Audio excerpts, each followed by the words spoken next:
Pasang lampu kepala sehingga tabung lampu berada di antara kedua mata.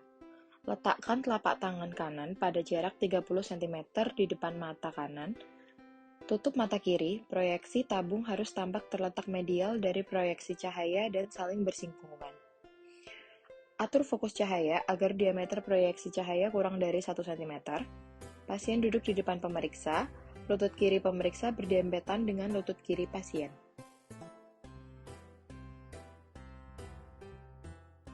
Pemeriksaan telinga. Lakukan inspeksi dan palpasi aurikulum.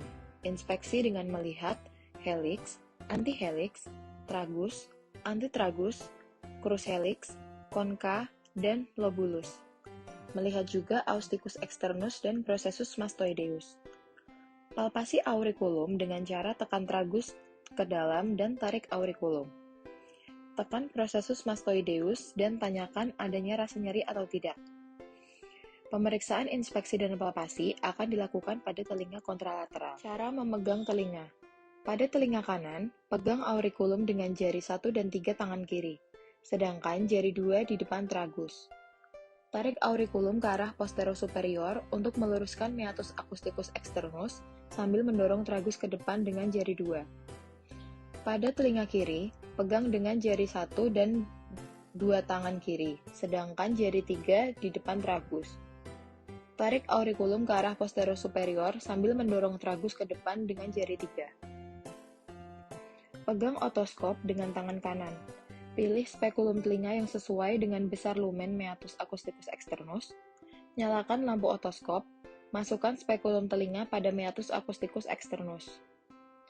Inspeksi kanalis acousticus externus dan membrana timpani. Perhatikan dinding kanalis acousticus externus, bagian lateral atau pars cartilagineus, dan bagian medial atau pars osseus.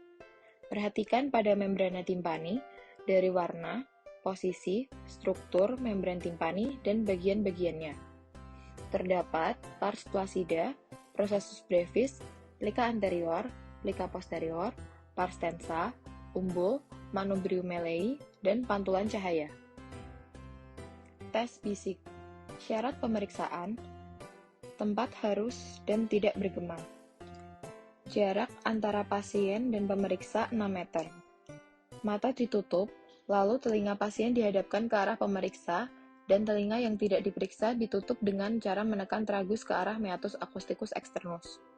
Pemeriksa akan membisikkan kata-kata dengan udara cadangan paru-paru setelah ekspirasi biasa. Terdiri dari 5-10 kata. Minta pasien untuk mengulangi setiap kata yang dibisikkan dengan keras dan jelas. Sapi, kambing, tikus, kucing, dan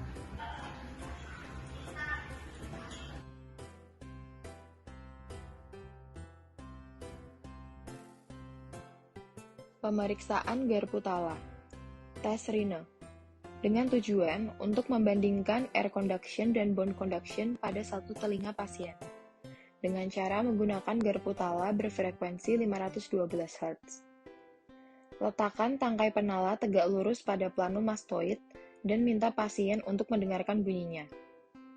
Bila pasien sudah tidak mendengarkan bunyi lagi, cepat pindahkan garpu tala 2,5 cm di depan dari meatus acousticus externus.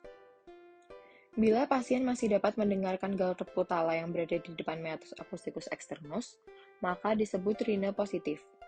Sedangkan bila tidak mendengarkan disebut rine negatif. Tes Weber.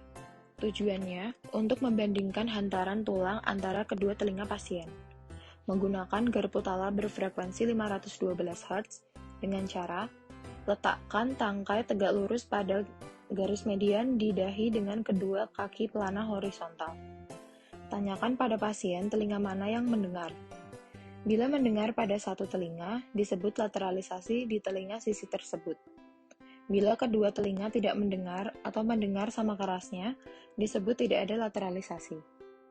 Tes wabah.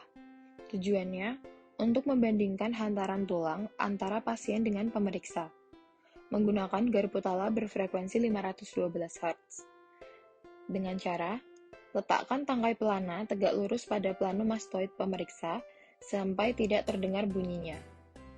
Kemudian, segera pindahkan garpu tala ke mastoid pasien. Bila pasien mendengar bunyi, disebut swabah memanjang. Namun, bila pasien juga tidak mendengar, terdapat dua kemungkinan, yaitu swabah normal atau memendek. Sehingga, lakukan tes sebaliknya, yaitu pada pasien dahulu baru pemeriksa. Bila pemeriksa tidak mendengar bunyi, berarti normal.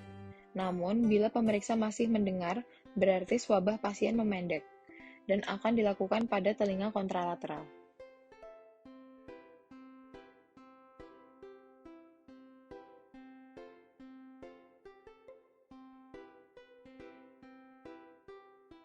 Pemeriksaan hidung dan sinus paranasalis. Dilakukan inspeksi pada hidung. Dilihat apakah ada kelainan di dorsum nasi, kemiringannya, lebarnya, apakah ada tidaknya fraktur, kemudian apakah adanya kelainan bentuk seperti saddle nose. Kemudian dilihat juga apakah terdapat abses pada septum nasi. Diperhatikan ada tidaknya udem, terlihat apakah ada tidaknya luka, atau selanjutnya dapat dilakukan palpasi pada dorsum nasi. Palpasi digunakan untuk mengetahui apakah ada tidaknya deformitas krepitasi seperti fraktur.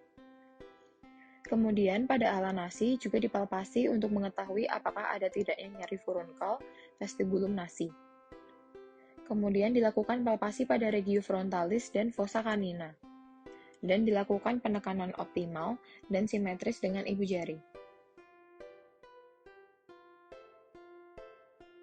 Pemeriksaan vestibulum nasi. Sebelum menggunakan spekulum, perhatikan bibir atas. Apakah terdapat laserasi? Kemudian pada pinggir lubang hidung terdapat krusta atau tidak. Kemudian perhatikan warnanya dan posisi septum nasi dengan mendorong ujung hidung ke atas dengan ibu jari pemeriksa.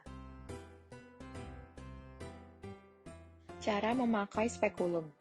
Pegang spekulum dengan tangan kiri dengan posisi horizontal spekulum horizontal, tangkai lateral, dan mulut medial.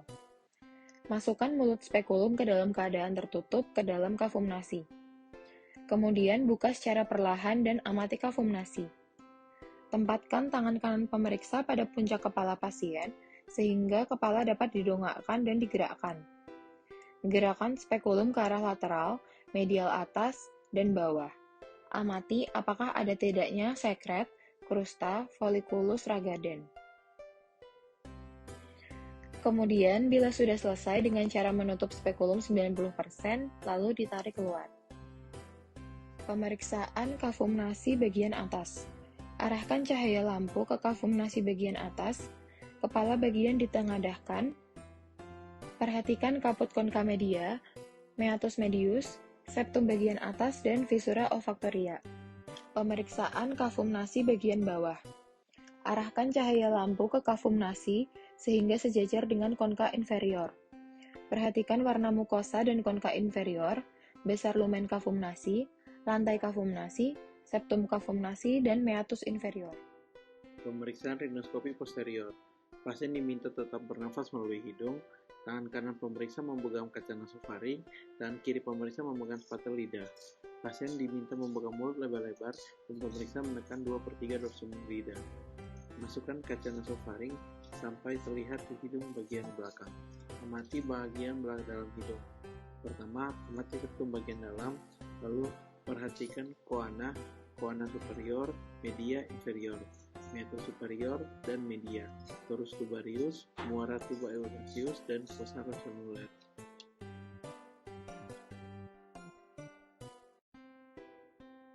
Pemeriksaan transiluminasi. Pertama, pemeriksaan sinus frontalis. Tekankan lampu ke arah media superior pada lantai sinus frontalis. Cahaya yang memancar ke depan ditutup dengan tangan kiri pemeriksa.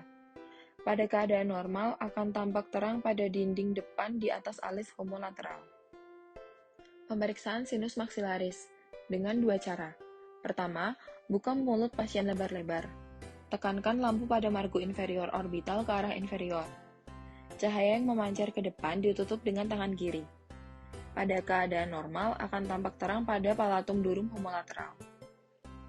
Cara kedua, buka mulut pasien, masukkan lampu yang telah diselubungi tabung gelas. Kemudian, tutup rapat-rapat cahaya yang memancar dari mulut dan bibir atas ditutup dengan tangan kiri pemeriksa.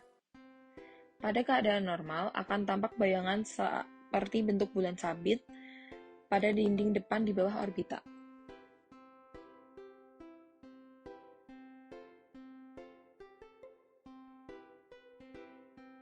Pemeriksaan tenggorok. Pemeriksaan mulut. Pada inspeksi, perhatikan tialismus, trismus, gerakan bibir, dan sudut mulut mukosa, mulut gingiva, gigi, lidah, palatum durum, dan palatum mola dan uvula. Lakukan palpasi menyeluruh daerah dalam rongga mulut, dan lakukan palpasi bimanual. Lakukan perkusi pada gigi menggunakan spatel. Pemeriksaan tonsil dan faring. Buka mulut lebar-lebar, lidah tetap di rongga mulut dalam. Bernafas biasa lewat hidung.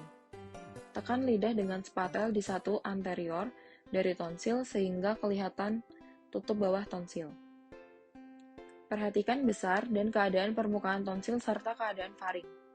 Spatel 2 dengan posisi vertikal menekan jaringan peritonsilar sedikit lateral dari arkus anterior dan nilai mobilitas tonsil serta adanya nyeri tekan atau rasa nyeri. Perhatikan adanya paresis faring dengan cara menyentuh faring normal akan timbul adanya refleks muntah. Periksa adanya paresis palatum mola dengan cara pasien disuruh mengucap A dan E. Normal akan terlihat uvula bergerak-gerak, konkavitas palatum mola tetap simetris. Pasien dan pemeriksa duduk berhadapan, sedikit lebih tinggi dari pemeriksa. Tubuh pasien sedikit condong ke depan, leher sedikit fleksi. Hangatkan kaca laring dengan api hingga sedikit lebih tinggi dari suhu tubuh. Meminta pasien untuk membuka mulut, menjulurkan lidahnya sejauh mungkin. Tangan kiri pemeriksa memegang lidah pasien dengan kasa steril dan menarik lidah keluar dengan hati-hati. Kaca laring dimasukkan ke dalam mulut pasien, bersandar pada uvula dan palatum mola. Minta pasien mengucapkan